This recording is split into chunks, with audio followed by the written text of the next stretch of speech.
자, 오늘 우리에게 주시는 하나님의 말씀은 우리 사사기 4장 12에서 우리 24절까지 말씀입니다. 사사기 4장 12에서 24절까지 말씀, 아주 길지만 우리 하나하나 한번 또 천천히 함께 우리 본문 말씀 읽습니다. 우리 12절 말씀입니다. 시작. 아비노함의 아들 바락이 다볼산에 오른 것을 사람들이 시스라에게 알림해 시스라가 모든 병거 곧 철병거 900대와 자기와 함께 있는 모든 백성을 하수셋 학고임에서부터 기송강으로 모은지라. 두보라가 바락에게 이르되 일어나라, 이는 여호와께서 시스라를 내 손에 넘겨주신 날이라. 여호와께서 너의 앞서 나가지 아니하시느냐 하는지라. 이에 바락이 10,000명을 거느리고 다볼산에서 내려가니 여호와께서 바락 앞에서 시스라와 그의 모든 병거와 그의 온 군대를 칼날로 혼란하게 빠지게 하시매 시스라 병거에서 내려 걸어가서 도망한지라.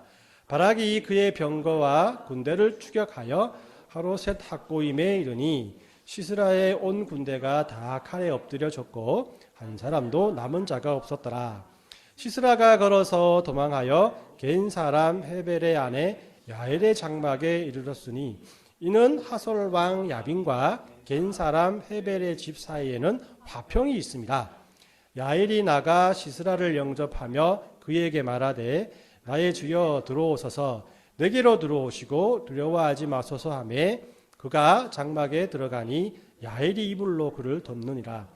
시스라가 그에게 말하되 청하노니 내게 물을 조금 마시게 하라.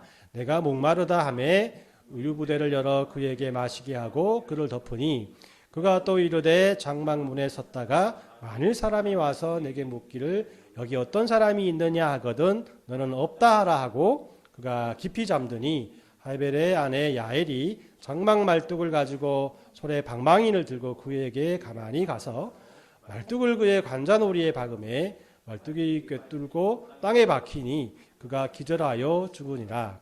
바락이 시스라를 추격할 때에 야엘이 나가서 그를 맞아 그에게 이르되 오라, 내가 찾는 사람을 내가 내게 보이리라 하매 바락이 그에게 들어가 보니 시스라가 엎드러져 죽었고 말뚝이 그의 관자놀이에 박혔더라.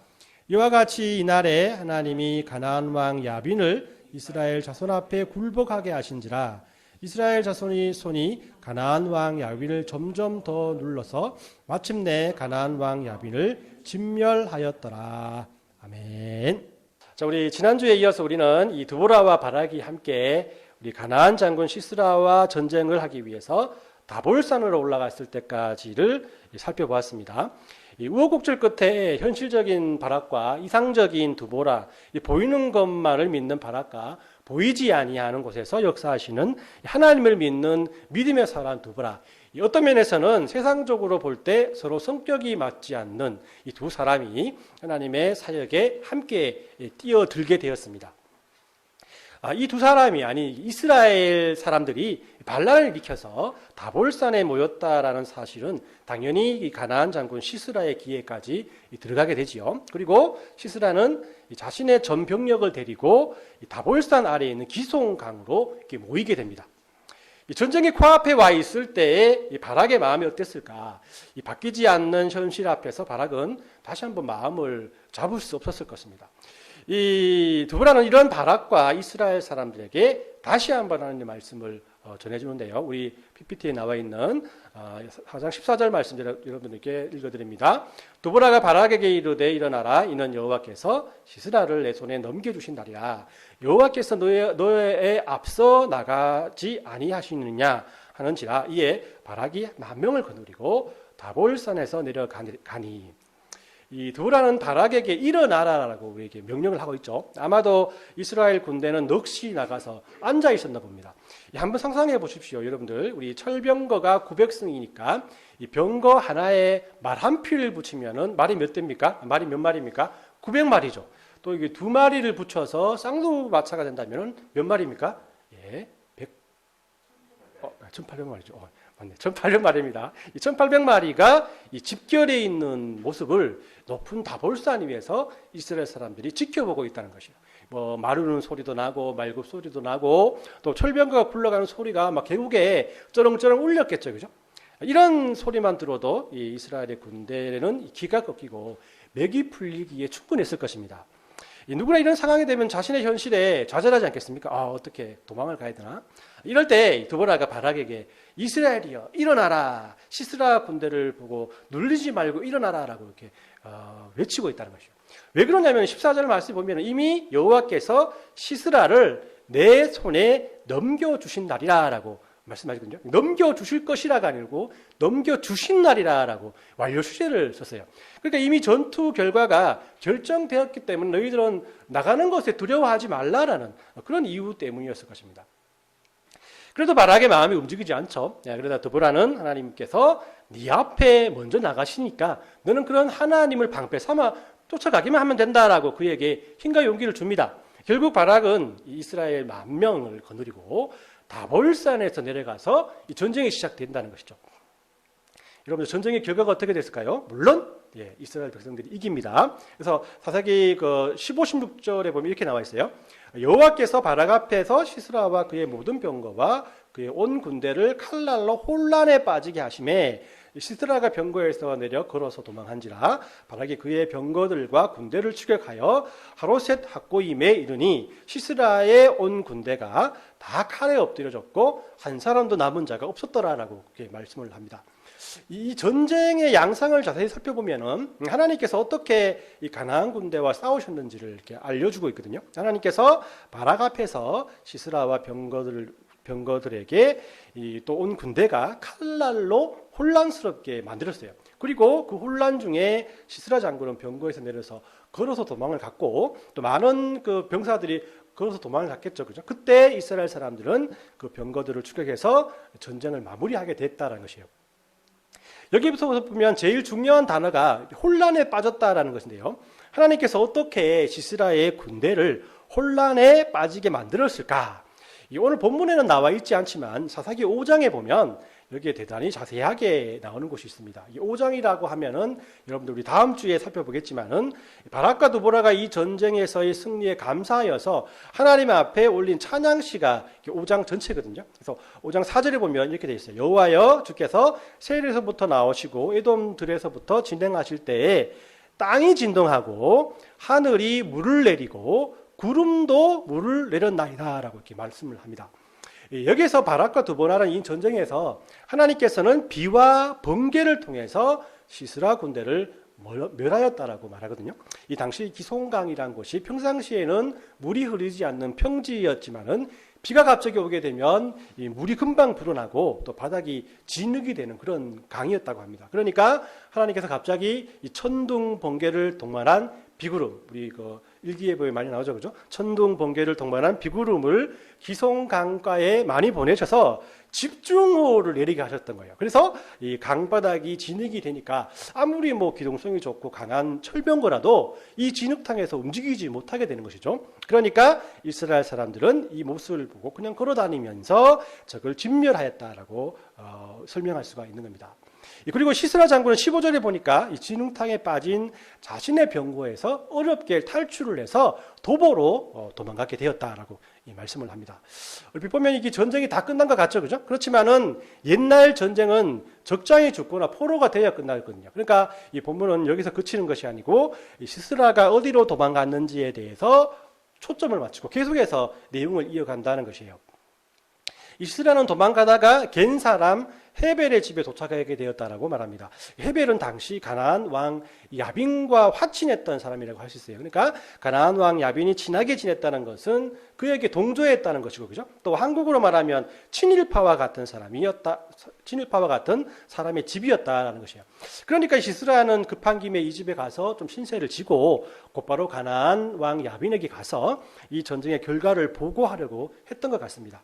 아무튼 헤벨에게는 야엘이라는 부인이 있었어요. 그가 도망온 시스라를 영접합니다. 이 18에서 20절까지 말씀을 보면 야엘이 나가 시스라를 영접하며 그에게 말하되 나의 주여 들어오소서 내게로 들어오시고 두려워하지 마소서 하매 그가 장막에 들어가니 야엘이 이불로 그를 덮으니라. 시스라가 그에게 말하되 청하노니 내게 물을 조금 마시게 하라. 내가 목마르다 하매 우유 부대를 열어 그에게 마시게 하고 그를 덮으니 그가 또 이르되 장막 문에 섰다가 만일 사람이 와서 내게 묻거든 여기 어떤 사람이 있느냐 하거든 너는 없다 하라라고 말을 합니다.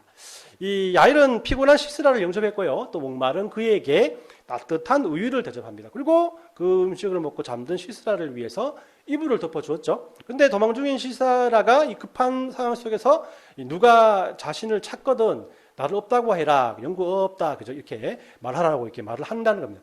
여기서 이게 말하는 그 우유 부대는 우유가 발효된 술이라고 하셨어요. 그러니까 술을 먹고 시스라가 깊이 잠들게 되었다는 것이죠. 이 시스라가 깊이 잠들게 되자 야엘은 이 본색을 드러나게 됩니다. 갑자기 상냥했던 야엘은 잠든 시스라를 확인한 후에 돌변하여서 말뚝을 가지고 그를 죽이게 되었다는 거예요. 이스라엘 백성이 그의 이름만 들어도 사시나무 떨듯이 떨었던 이 철병거 900승의 장군 시스라가 한 여인의 손에서 이처럼 처참하게 죽음을 맞이하게 된다는 겁니다. 세상 사람들의 시선으로 볼 때는 야엘의 이런 모습은 너무나 엽기적이죠. 하지만 5장 말씀을 보면 드보라와 바락의 찬양 시에는 야엘을 오히려 복받은 여인으로 칭송하고 있다는 것이에요. 야엘의 남편은 가나안 사람에게 변절했던 사람이었습니다. 그러나 그의 아내 야엘은 그렇지 않았던 것이죠.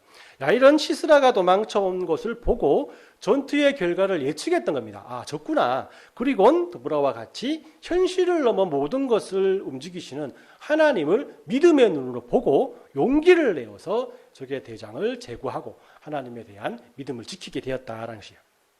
이렇게 가나안 왕 야빈의 폭정 안에 있던 이스라엘 백성들은 그들의 간절한 기도의 응답을 드보라와 바락과 그리고 오늘 본문 말씀에 있는 야엘이라는 여인을 통해서 받게 되었고 이스라엘에는 40년 동안 평안이 임했다라고 성경은 우리에게 말씀을 합니다. 오늘 우리가 읽은 본문은 어떤 면에서 전쟁의 보고서와 같다고 할 수 있어요. 드보라와 바락이 어떻게 전쟁에 나왔고 전쟁이 어떻게 진행되었고 도망간 시스라의 장군을 야엘이라는 여인이 어떻게 제거했는가를 보여주는 것 같습니다. 하지만 이 드보라와 바락의 이야기는 이 전쟁 보고서가 아니라 하나님의 구원에 관한 이야기인 것 같아요. 하나님이 일하시는 방법을 우리에게 보여주는 교과서와 같은 책이라고 할 수 있다는 것이에요. 그래서 저는 이 마지막으로 여러분들께 이 지난주와 오늘 우리가 다룬 드보라와 바락과 야엘의 이야기를 통해서 하나님께서 일하시는 이 세 가지의 방법을 여러분들과 함께 나누고 싶습니다. 첫 번째로 하나님께서는 이 세상의 방법을 통해 일하시지 않는다라는 것이. 먼저 하나님께서 일하시는 방법은 세상 사람들과 우리 인간들이 생각하는 방법과 완전히 다름을 저는 이 드보라 사사의 이야기를 통해서 발견하게 됩니다.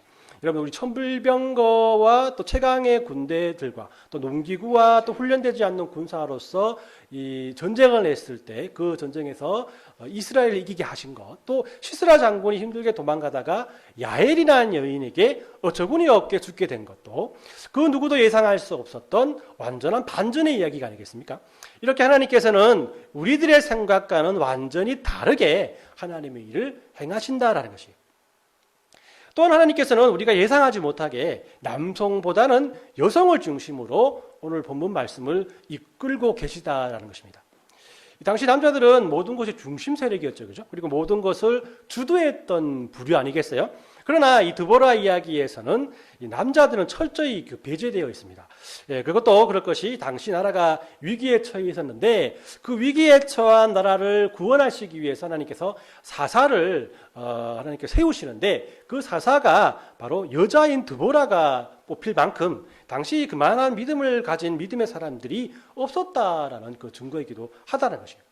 그리고 사사기 4장에서 보면 이름이 나오는 남자는 바락과 또 4절에 보면 랍비도시죠. 그리고 17절에 헤벨이라는 이름이 나오는데 이름은 나오긴 나오는데 자기들을 위해서가 아니라 자신의 아내를 소개하기 위한 수단으로 사용이 됩니다. 비참하죠, 이 남자들. 이 라비옷이 드보라를 키워낸 것도 아니고 또 헤벨이 또 야일을 훈련시킨 것도 아니지 않습니까? 라비옷이나 헤벨이 전쟁에 나갔는지 여부도 모르겠고 또 심지어는 이 두 사람이 살아있는 것조차도 알려주지 않습니다. 아내들이 나오지 않았다면 존재조차도 모를 아내를 소개하기 위한 방편으로 남자들이 표현되어 있다는 것이요.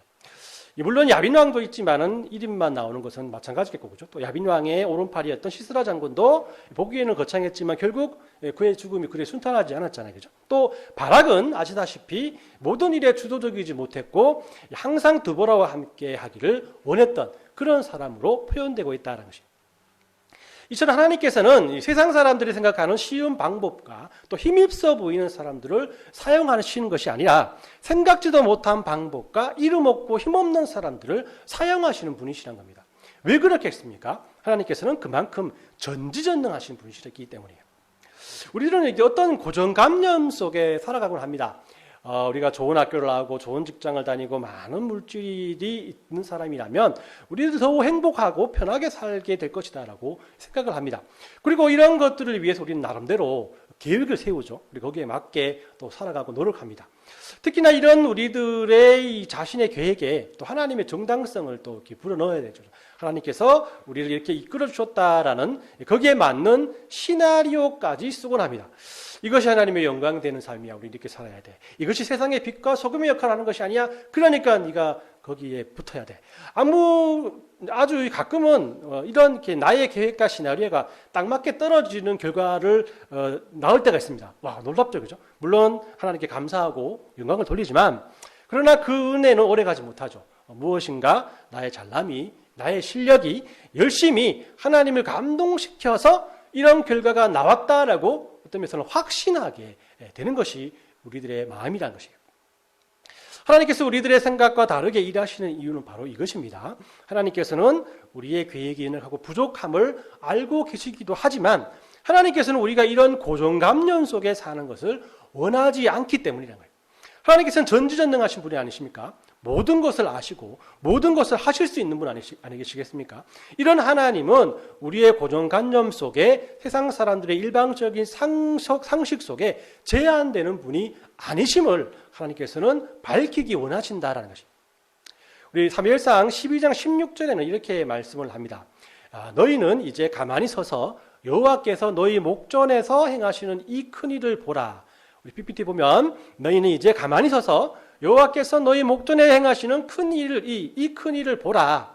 이 말씀이 어디에 나오는 말씀입니까? 사무엘이 왕을 원하는 이스라엘 백성에게 누가 왕이 될 것인지, 어떤 지파가 왕이 될 것인지, 그 왕이 이방 나라의 왕처럼 강력한 사람들인지에 대해서 많은 사람들이 궁금해하고 그것을 물어볼 때에 이스라엘 백성들이 자신의 고정관념 속에서 모든 것을 궁금해할 때에 너희는 가만히 서서 하나님께서 행하시는 일을 보라라고 명령하신 말씀입니다. 내가 알아서 뽑아줄 테니, 하나님께서 알아서 뽑아줄 테니 너희는 가만히 있어라. 너희는 그래봤자 외모만 볼 것이 아니냐. 그러나 나는 그의 마음까지 본다 하면서 사울왕이 뽑히게 된다는 것이에요. 우리는 하나님의 일하심이 어떤 것인지 알지 못하는 연약한 존재입니다. 그렇기 때문에 언제든지 어떻게든지 하나님께서 일하심을 믿음으로 바라보면 되는 것이에요.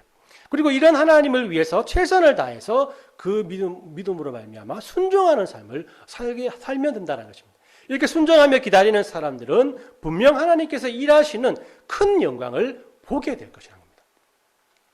두 번째로 하나님께서는 믿음의 눈으로 세상을 바라보는 사람들을 쓰시고 찾으신다는 것입니다.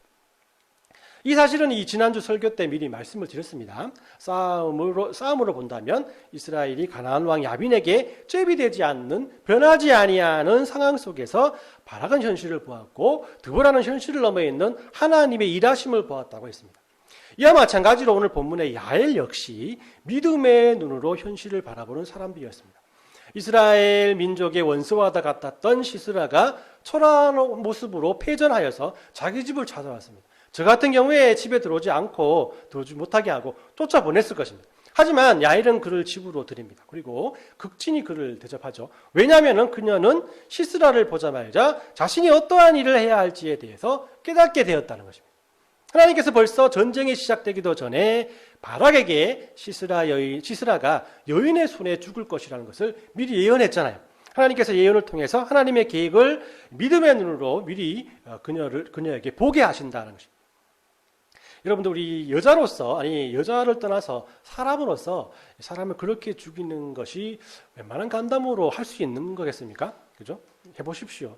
못합니다. 그죠? 그러나 그는 믿음의 눈으로 그 일을 해냈다는 것이죠. 우리는 내가 할 수 있는 일을 할 때에는 믿음의 눈으로 하나님을 보지 못합니다. 왜냐하면 내가 할 수 있으니까 뭐가 보이겠어요? 내 자신이 보이죠. 그러나 내가 할 수 없는 일을 할 때에는 하나님이 보입니다. 왜입니까? 내가 할 수 없으니까 하나님을 찾고 의지하기 때문이란 거예요. 여러분들 앞에 내가 할 수 없을 것만 같은 현실적인 일이 있습니까? 두렵고 떨리는 상황 속에서 주저앉아 있을 때가 있습니까? 그럴 때 여러분들 포기하지 마십시오. 믿음의 눈으로 우리와 함께 하시는, 우리를 도우시는 하나님을 바라보시기 바랍니다. 오늘 우리가 함께 찬양했지 않습니까? 믿음의 눈 들어 주를 보리, 이 또한 지나가리라. 주어진 내 삶의 시간 속에 주 뜻 알게 하소서. 아멘. 자, 이 찬양이 저와 여러분들의 하나님을 향한 고백이 되었으면 합니다. 세 번째로 하나님께서는 팀워커십니다. 팀워커. 함께 일하신다는 것이죠. 하나님의 일하시는 방법은 다양하지만 그 중에서도 가장 으뜸은 하나님께서는 함께 일하시는 것을 좋아하신다는 거예요. 하나님께서 세상을 창조하시고 마지막 날 우리 인간을 하나님의 형상으로 만드신 이유는 창조하신 이 세상을 하나님께서는 우리와 함께 경영하기 위하셨기 때문이에요. 물론 하나님께서는 홀로 이 세상을 매니지먼트 할 수 있는 능력이 있으시지만 우리가 할 수 있는 범위 내에서 함께 일할 수 있도록 우리에게 자리를 내어 주시는 분이 하나님이시라는 겁니다. 그래서 하나님께서는 아담에게 처음으로 모든 피조물에 이름을 붙이게 하는 일을 허락하셨던 것이죠. 그래서 성경에는 이 혼자 하나님의 사역을 감당하기보다는 각자 자신에 맞는 일을 맡기셔서 서로 함께 동력하게 하시는 하나님의 일하심을 쉽게 찾아볼 수가 있습니다. 여러분들, 이 출애굽의 이야기에서요, 모세의 부모에게는 모세를 끝까지 포기하지 않게 하나님께서 은혜를 주셨고, 모세의 누이 미리암의 수고로 아기 모세가 바로왕 공주에게 픽업을 받게 되는 것이죠. 또한 하나님께서는 그의 형 아론을 붙여주셔서 모세가 더 큰 위로를 얻게 하셨다는 것입니다. 이처럼 하나님께서는 출애굽의 이야기를 통해서만 해도 모세만이 주인공이 아니라 모두가 하나님을 더욱 돋보이게 하는 조연의 역할을 충실하게 해내게 하심으로써 출애굽이라는 하나님의 사명을 잘 감당하게끔 하셨다라는 것이에요. 이렇게 볼 때 어떤 면에서 이 세상에 존재하는 하나님의 백성들은 그냥 태어난 사람이 아무도 없다는 것이에요. 모두가 하나님의 구원 사역에 하나님께 영광을 돌리는 일에 교회 공동체가 하는 모든 일에 알게 모르게 다 쓰임을 받고 있다는 것이에요. 여러분들, 이 두보라를 보십시오. 바락을 보십시오. 또 야일을 보십시오. 하나님께서는 가나안 사람들에게 고통받는 이스라엘 백성들의 기도를 들으시고 두보라 혼자의 노력으로 가나안 사람을 물리치게 하지 않으시고 모든 사람들이 각자의 자리에서 최선을 다하게 하심으로 서로 협력하게 하심으로 승리를 이루게 하셨다라는 겁니다. 저는 우리 주안의 교회에도 이런 하나님의 일하심이 그대로 나타난다고 생각합니다. 여러분들 모두가 여기에 모여서 함께 예배하는 것은 여러분들의 선택이 있었기 때문이기도 하지만 저는 그 여러분들의 선택 넘어 하나님의 일하심이 있었기 때문이라고 믿고 있습니다. 그렇기 때문에 우리 주안의 교회 교인들은 모두 팀워커이신 하나님의 인도에 따라서 하나님의 일을 하고 있다는 것입니다. 여러분들이 알고 계시든지 모르고 계시든지 상관없이 여러분들을 통해서 우리 주안의 교회가 살아 움직이게 된다는 것입니다. 이렇게 곰곰하게 이렇게 생각하다 보니까 하나님께 참 감사하는 마음이 들더라고요. 하나님께서는 우리 성도님들을 통해서 우리 주안의 교회를 교회답게 만드시고 또 예배를 예배답게 만들어 가시고 또 교제를 성도의 교제답게 만들어 가시구나라는 생각을 하게 됐습니다. 그래서 이런 고백이 나오더라고요. 거기 있어줘서 고맙습니다. 예. 여러분 한번 인사해볼까요? 옆에 있는 분 보고 거기 있어서 고맙습니다. 거기 있어서 고맙습니다. 집사님 옆에 보고 집사님 거기 있어서 고맙습니다. 예. 느끼하지만 여러분들 집사님 거기 있어서 참 고마워요. 지사님 때문에 제가 힘을 얻어요. 이렇게 여러분들 이야기할 수 있잖아요. 이것이 참 우리의 고백이 되었으면 합니다. 여러분들이 계시기 때문에 우리가 예배하고 찬양할 수 있잖아요. 여러분들이 계시기 때문에 우리가 찬양 맛집도 막 올리고 막 그죠? 또 매일마다 성경을 읽고 또 함께 기도할 수 있잖아요. 그죠? 이런 그 은혜는 바로 하나님께서 팀워커이시기 때문에 서로 도와가며 합심해서 일하시게 하시는 분이시기 때문에 가능하다라는 사실을 오늘 본문을 통해서 우리가 느끼게 되었습니다. 오늘 말씀을 정리합니다. 오늘 드보라의 이야기는 하나님께서 하시면 여자를 데리고도 장수가 아닌 일반인 아줌마를 데리고도 충분히 모든 것을 해낼 수 있다라는 것을 우리에게 보여주고 있습니다. 그리고 세상의 경험과 논리와 방법보다는 하나님을 섬기는 것이 가장 지혜롭고 현명하고 행복의 지름길이라는 것을 우리에게 보여주고 있다는 것입니다. 그리고 우리는 드보라와 바락과 야엘의 이야기를 통해서 세 가지의 하나님의 일하시는 방법을 알 수 있습니다. 첫 번째로 하나님께서는 세상의 방법을 통해 일하시지 않으신다. 두 번째로 하나님께서는 믿음의 눈으로 세상을 바라보는 사람을 찾으신다. 세 번째로 하나님께서는 팀워커이시다. 이번 한 주간은 이런 세상의 방법과 지혜를 의지했던 내가, 현실만을 바라보았던 내가, 또 나 혼자 열심을 가지고 가면 된다라고 생각했던 내가 하나님의 일하시는 방법을 잘 깨닫고 현실 넘어 있는 믿음의 눈으로 하나님의 일하심을 바라보고 또 하나님과 함께 일하는 믿음의 성도가 되게 해달라고 함께 기도하는 저와 여러분들 되시길 예수님의 이름으로 축원합니다. 아멘.